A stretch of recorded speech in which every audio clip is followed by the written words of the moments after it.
Before she became the laughing queen of chaos, she was simply a girl chasing a dream. Her name was Harley Frances Quinzel, bright, ambitious, and determined to rise above the shadows of her troubled childhood. Harleen's story began far from the neon lights of Gotham's madness.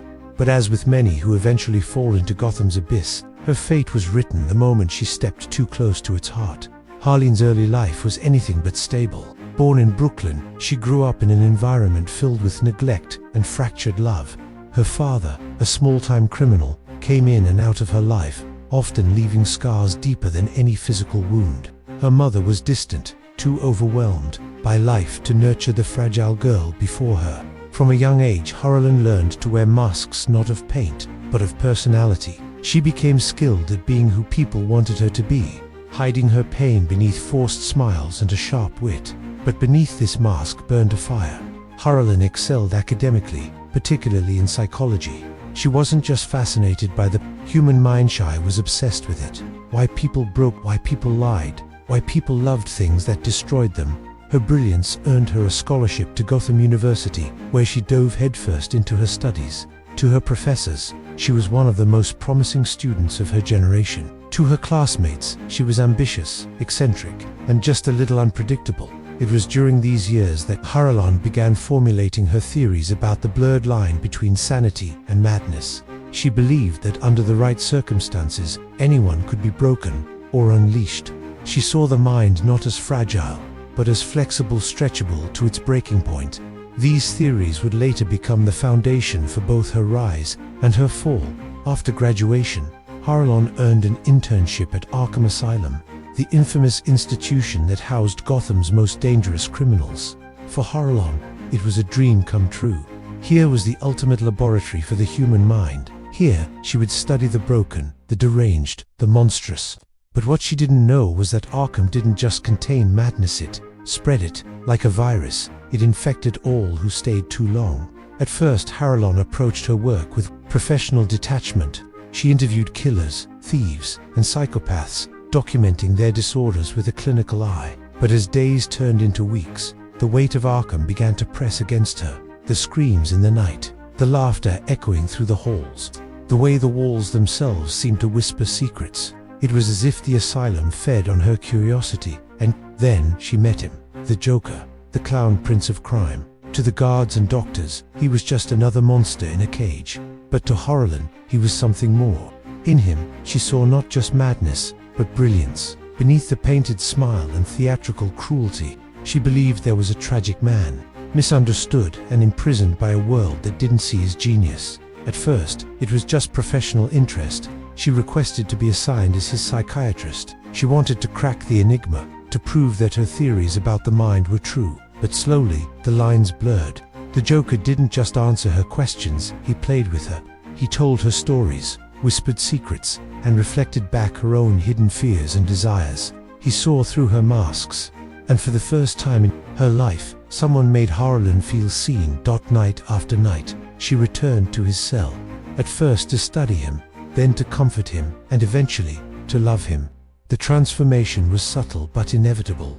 Harley wasn't just his doctor anymore. She was his accomplice, his confidant, his willing pawn.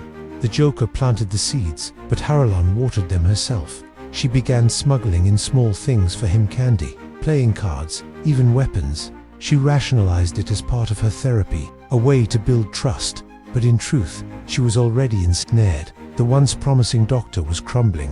Her bright future was being repainted in red and black. Finally, the dam broke. In one fateful night, Harley helped the Joker escape Arkham, betraying everything she had worked for. Her career, her reputation, her sanity had all shattered like glass. And when the Joker christened her with a new name, Harley Quinn, she embraced it fully. Harley Quinzel, the girl who dreamed of saving minds, was gone. What remained was Harley Quinn, the woman who would burn the world down for the man who made her laugh. Thus began the legend, not of a hero, not even of a villain, but of an agent of chaos, a woman whose heart was both her greatest strength and her greatest weakness, a jester of destruction, forever torn between love and freedom, between madness and the faint echoes of the girl she once was. But this was only the beginning. Gotham had yet to see what Harley Quinn could become. And as her hammer swung and her laughter echoed through the night, one thing was certain: her story was far from over. The descent of Harley Quinn into Harley Quinn was not instantaneous. It was not a switch that flipped, but a slow, intoxicating corruption of her spirit, a dance between brilliance and madness.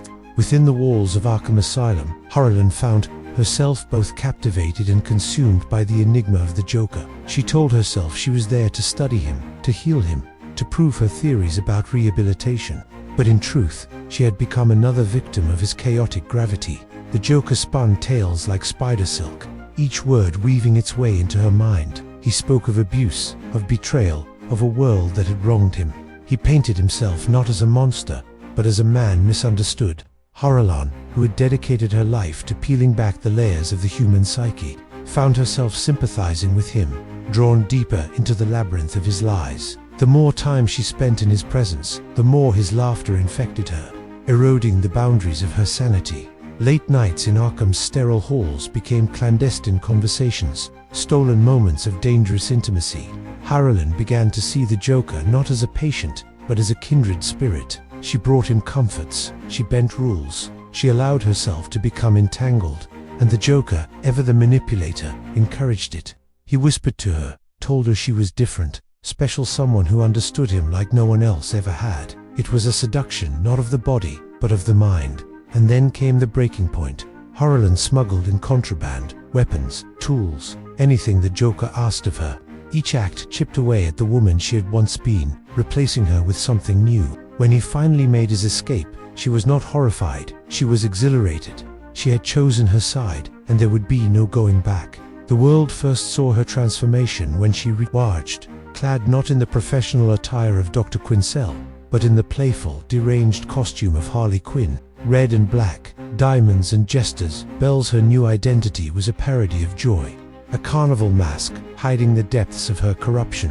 She laughed alongside the Joker, wreaked havoc in Gotham, and bathed in the chaos they created together. She had become not just his lover, but his partner in crime. But this was no fairy tale romance.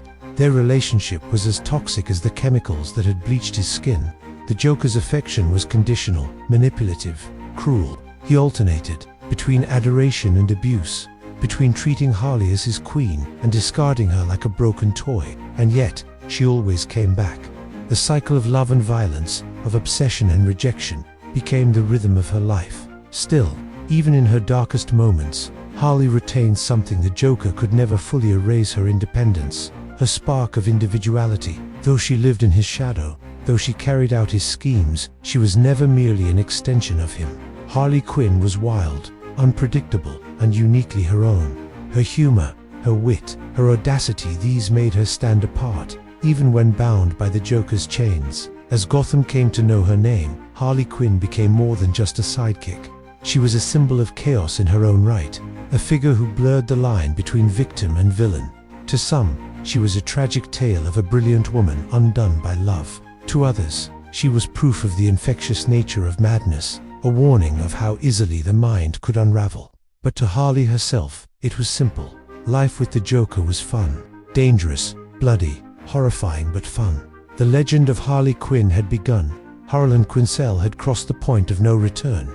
The fragile psychiatrist, once bound by duty and ethics, was now buried beneath the painted grin of Harley Quinn. Yet even as she embraced this chaotic persona, fragments of the woman she once was flickered in the shadows of her mind. At times, she would glance at herself in a mirror-smudged makeup, blood-stained clothes, wild hair, and for a brief heartbeat, the image of the young, ambitious doctor would appear.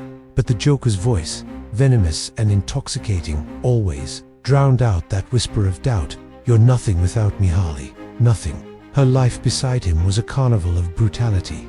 One night they would waltz through the Gotham underworld, extorting crime lords and laughing as they painted the streets red. The next, she would be left battered, broken, abandoned in the aftermath of his wrath. He called it tough love. She called it proof of devotion. And still, time and again, she returned. For Harley, love and pain had fused into a single, inseparable truth. But what she didn't yet realize was that beneath the madness, a seed of rebellion was taking root. The city began to recognize her not merely as the Joker's companion, but as a danger in her own right. When Batman confronted the duo, he no longer saw Harley as a victim. She had chosen this life, embraced it, and now stood as a threat to Gotham. Time after time, the Dark Knight tried to pull her back from the abyss, reminding her of Harley Quinn, the woman she once was. "You can walk away from him, Harley," Batman growled during one of their encounters. But her laughter was her only answer, manic and defiant. "Walk away from Puddin'. You must be out of your Batmind yet." Deep down, his words stung. In those rare moments when she was alone, the mask of chaos would slip, and Harleen's ghost haunted her. Memories of her patience, of her dreams of respect in the psychiatric field, of her family, these reminders clawed at her sanity. Still, the Joker's grip remained unyielding. He knew how to twist her vulnerabilities, how to weave guilt and love into a chain stronger than steel. Harley was his creation, his masterpiece, and he would rather destroy her than let her go. But fate has a way of testing even the strongest bonds. A botched heist at Ace Chemicals left Harley at the mercy of Batman once again. Separated from the Joker for weeks while imprisoned, something began to shift. For the first time, she was forced to live without him, to breathe outside the shadow of his control. Locked away in Blackgate, she found herself wrestling with questions she had buried under layers of madness. Who was Harley Quinn without the Joker? Was there life beyond his twisted version of love? The answer came not in the form of redemption, but evolution. When she finally broke free, Gotham saw a different Harley. Yes, she remained dangerous, unpredictable, violent, but she also began making choices for herself. The Joker was no longer the sole axis of her existence. She started forming alliances not out of devotion, but out of strategy. Poison Ivy, in particular, became more than just an accomplice. She was a friend, a confidant, even a source of healing. Ivy saw in Harley something the Joker never had: potential. She nurtured her independence, pushed her towards and whispered the truth Harley had been too afraid to face. "You don't need him. You never did." Still, breaking free from the Joker was not as simple as walking away. His shadow loomed over her, and every step toward freedom felt like a betrayal of the twisted bond they had forged. Yet Harley's laughter began to change. Once a reflection of the Joker's madness, it now carried its own melody, still wild, still chaotic, but undeniably hers. Her reputation grew. No longer just the Joker's sidekick, Harley Quinn became a figure the Gotham underworld feared and respected in equal measure. She was unpredictable, her allegiances shifting like the roll of dice. Sometimes she fought against Batman, other times she found herself, reluctantly, fighting at his side. Always, though she carried with her the scars of her past, both visible and invisible. And yet, the world underestimated her. To them, she was still the clownish sidekick, a tragic fool dancing to the Joker's tune. But Harley knew different. Each cut, each betrayal, each act of violence she had endured had shaped her into something new. No longer merely Harley Quinn, she was becoming something greater.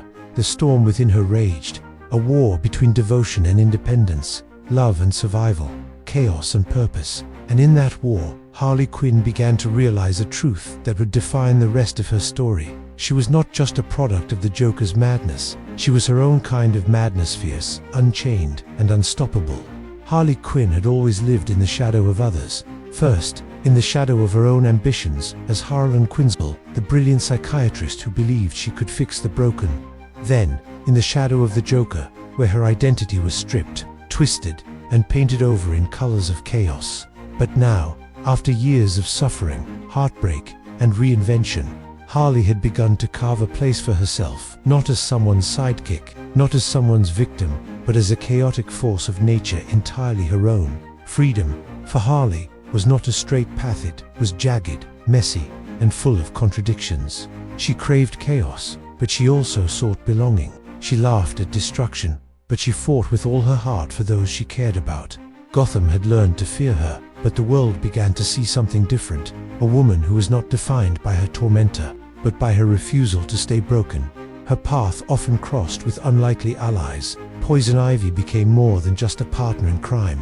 She became Harley's anchor, a reminder that even in a world built on betrayal and violence, love could still bloom. Their bond grew into something Gotham had never seen before. Two women, dangerous and brilliant, fighting not just for survival, but for a future they could shape together. Whether they were toppling corporations, poisoning the earth, or simply finding small moments of peace in a chaotic city, Harley and Ivy proved that connection was the one thing Harley had always been searching for.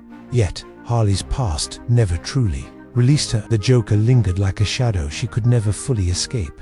Sometimes he returned, sometimes he disappeared into Gotham's endless cycle of madness. But always his presence reminded Harley of what she had endured, and what she had overcome. Each time she refused to fall back into his orbit, each time she faced him with defiance instead of submission, she grew stronger. Her laughter became her weapon, not her weakness. Over time, Harley began to do the unthinkable. She fought for others. Not always as a hero, because Harley Quinn would never fit neatly into that box, but as something in between.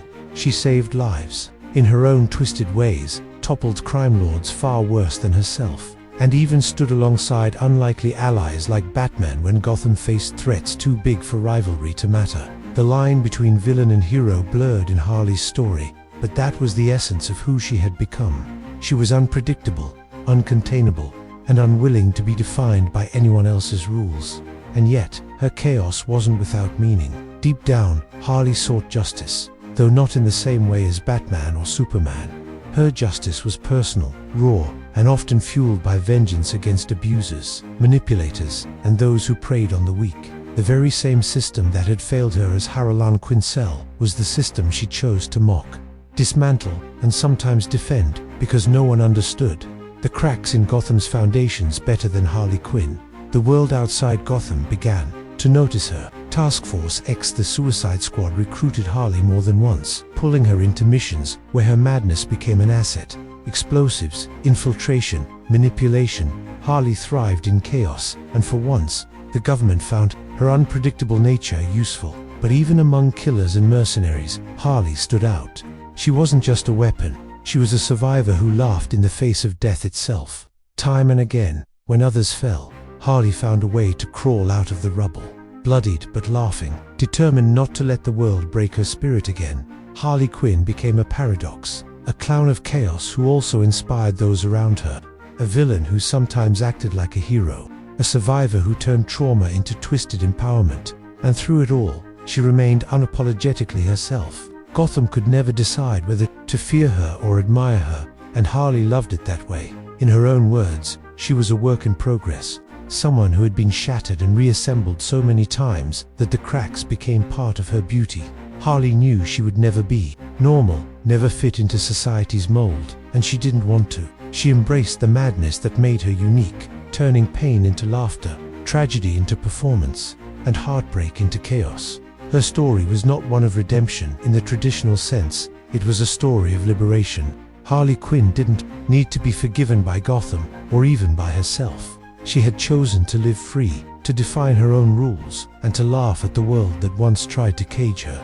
In the end, Harley wasn't the sidekick, wasn't the victim, wasn't the villain, and wasn't the hero. She was Harley Quinn, an agent of chaos, a survivor of abuse, a lover, a fighter, a clown, a queen, a nightmare, and a dream. And in that truth, she found the greatest power of all, the power to be entirely, gloriously, and dangerously herself.